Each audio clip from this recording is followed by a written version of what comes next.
In Russian Krasnodar, children from a nursery group took part in a parade of military equipment. A war veteran, who looks about 60 years old, was interviewed. He definitely had not yet been born during the World War II.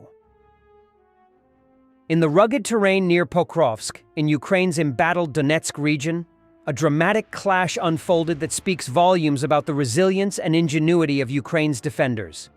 Just 2 Ukrainian soldiers from the elite Da Vinci Wolves, part of the 108th Territorial Defense Battalion, managed to hold off a 5-man Russian assault group advancing in a vehicle. Outnumbered and under pressure, the Ukrainian fighters leveraged a critical advantage: real-time drone support. Operating in a region scarred by months of brutal trench warfare and constant artillery fire, Ukrainian forces have increasingly relied on small, agile units like the Da Vinci Wolves to respond rapidly and adapt to changing battlefield conditions. Named in honor of Dmytro Kotsiubailo, a legendary Ukrainian commander known as Da Vinci, the Wolves have gained a reputation for mobility, bravery, and mastery of drone-integrated combat. In this encounter, a drone provided overwatch and tactical awareness, enabling the 2 defenders to time their counterattack precisely. As the Russian vehicle approached, the drone operator fed live visuals to the ground team. Within moments, the Ukrainians opened fire, disabling the vehicle and forcing the Russian unit into a chaotic retreat. This skirmish is more than just a tactical victory. It's emblematic of a broader shift in warfare. Ukraine's use of small, tech-savvy units with drone intelligence has repeatedly offset Russia's numerical and artillery advantages. While Russian forces continue to grind forward with heavy losses, Ukraine is countering with agility, precision, and unconventional tactics. As the war grinds on, it's moments like these, acts of courage and coordination by just a handful of defenders, that continue to shape the outcome far beyond their scale. It looks like real military equipment ran out, so they brought a wooden tank and a tractor-armored vehicle to the parade in Yakutia, which resembled a coffin on wheels. This year, nearly all Russian military parades near the Ukrainian border have been canceled, a stark contrast to the traditional pomp of May 9th. The Kremlin cites security concerns, but the reality is clear. Ukraine's long-range strikes and drone operations have made such events too risky to stage. In regions like Belgorod, Kursk, and Bryansk, officials opted for silence over spectacle. Meanwhile, Moscow's parade did go ahead, though notably scaled down. Sources suggest the Kremlin postponed it until receiving quiet assurance that Ukraine would not target the capital, reportedly under pressure from former U.S. President Donald Trump, who urged President Zelensky to avoid escalation during the symbolic event. While unconfirmed, the timing of the parade and surrounding restraint raises questions about diplomacy behind the scenes of the battlefield.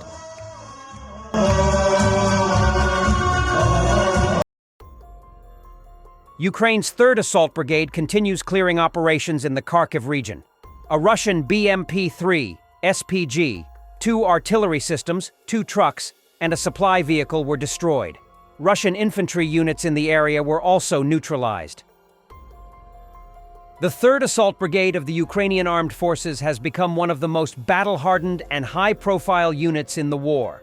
Formed at the height of Russia's full-scale invasion, this brigade is composed largely of experienced fighters, including veterans of the Azov Regiment, volunteers, and former Special Operations troops.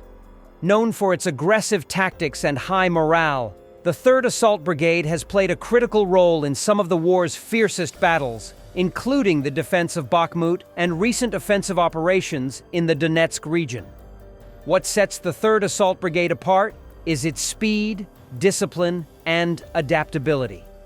Trained in urban combat and assault operations, the unit excels at close-quarters fighting and rapid breakthroughs. They also make extensive use of drones for reconnaissance and targeting, which allows them to strike with precision and coordinate movements in real time. J.D. Vance with a set of nothing burgers. Pressure on Russia? Zero. Putin. So sticking with Russia and Ukraine, yesterday you spoke with the Munich Security Conference here in D.C. You said that Russia is essentially asking for too much in a deal to settle the war with Ukraine. So what do we do now? Do we walk away from this situation, or is it time to ramp up our military support for Ukraine? Well, we'll see what happens, of course. But look, we knew that Russia would ask for too much because the Russian perception of the war is on the ground, they're winning. And of course, the Ukrainians would like to do a ceasefire, in part because things have not been going so well for the Ukrainians the last few months. And our attitude is we don't want Ukraine to collapse. We obviously want Ukraine to remain a sovereign country, but Russia can't expect to be given territory that they haven't even conquered yet. And that's one of the things that they put down in that initial peace plan. So I actually think it's progress that they're even talking at all, the Russians and the Ukrainians. I think it's progress that they're putting concrete peace plans on the table. But we knew that the Russians' first offer would be too much. We knew that they would ask for more than was reasonable to give. That's how negotiations often work. I'm not bothered by that. What would bother me is if we conclude that the Russians are not engaging in the negotiation in good faith. And if that happens, yeah, we're going to walk away. The president's going to say we're out of this thing. And what that's going to mean fundamentally, I think, is that both Russia and Ukraine are going to be left to settle this thing without the advice and without the mediation of the United States. I don't think that's good for anybody. I don't think it's good for us. I don't think it's good for Russia or Ukraine. But we can only lead these guys to the well. We can't force them to drink. And that's what the president has done. And I do think we've had some diplomatic breakthroughs. Again, the fact the Russians are offering a peace plan at all, that's a breakthrough. The fact the Ukrainians are offering a concrete proposal, that's a breakthrough. But we've got to try to get these sides a little bit closer together to achieve a lasting peace. We're not there yet. We'll keep working on it until we decide that we ultimately can't make any more progress. And then you would walk away? We would. We would. Has begun talks with Xi Jinping in the Kremlin Russian media report.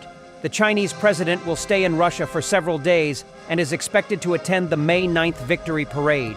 The red carpet, the walk, the music, the cameras, self-glorification in full display.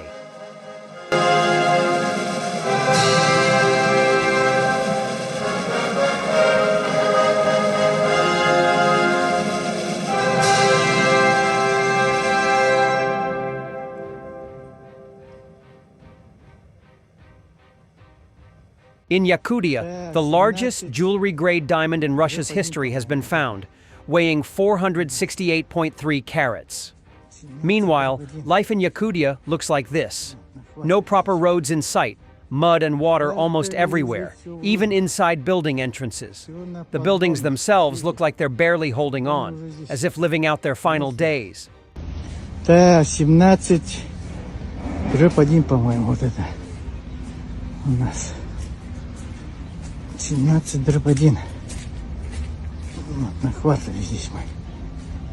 На квартале здесь все в лужах. Все на поддонах. Видите? Поддоны уже здесь давно стоят. Приготовлены. Вот заходим в подъезд. Тут лед и вода. И лампочка еще. Ну вот, ребята, вот здесь по поддонам. Поддоном. Второй подъезд посмотрел. Второй подъезд. 17-1. Это первый подъезд. О, блин, какие люди. Какие люди в Голливуде. Russian propagandist Soloviev. Let's help Europe slide back into the Middle Ages. That's where they belong. The Netherlands, you got a special mention there as well. An incomprehensible shadow pirate fleet will start sinking everything that is headed to Europe. And suddenly various pipelines going to Europe will begin to explode. And suddenly the straits through which oil is delivered, something will happen with the Bab el-Mandeb Strait. And well, Europe is fine, everything is fine. They are experienced people, they didn't bathe for the entire Middle Ages. So they will gather willpower in fist. You know how? They were messy, nothing to unlearn. Especially since the Dutch are used to sleeping in closets. They sleep in closets, well, because they warm themselves with their breath there. And sitting so that, God forbid, if they lie down, God might think they died and take them. Well, let them not worry. God hasn't looked at Holland for a long time, so everything is fine there.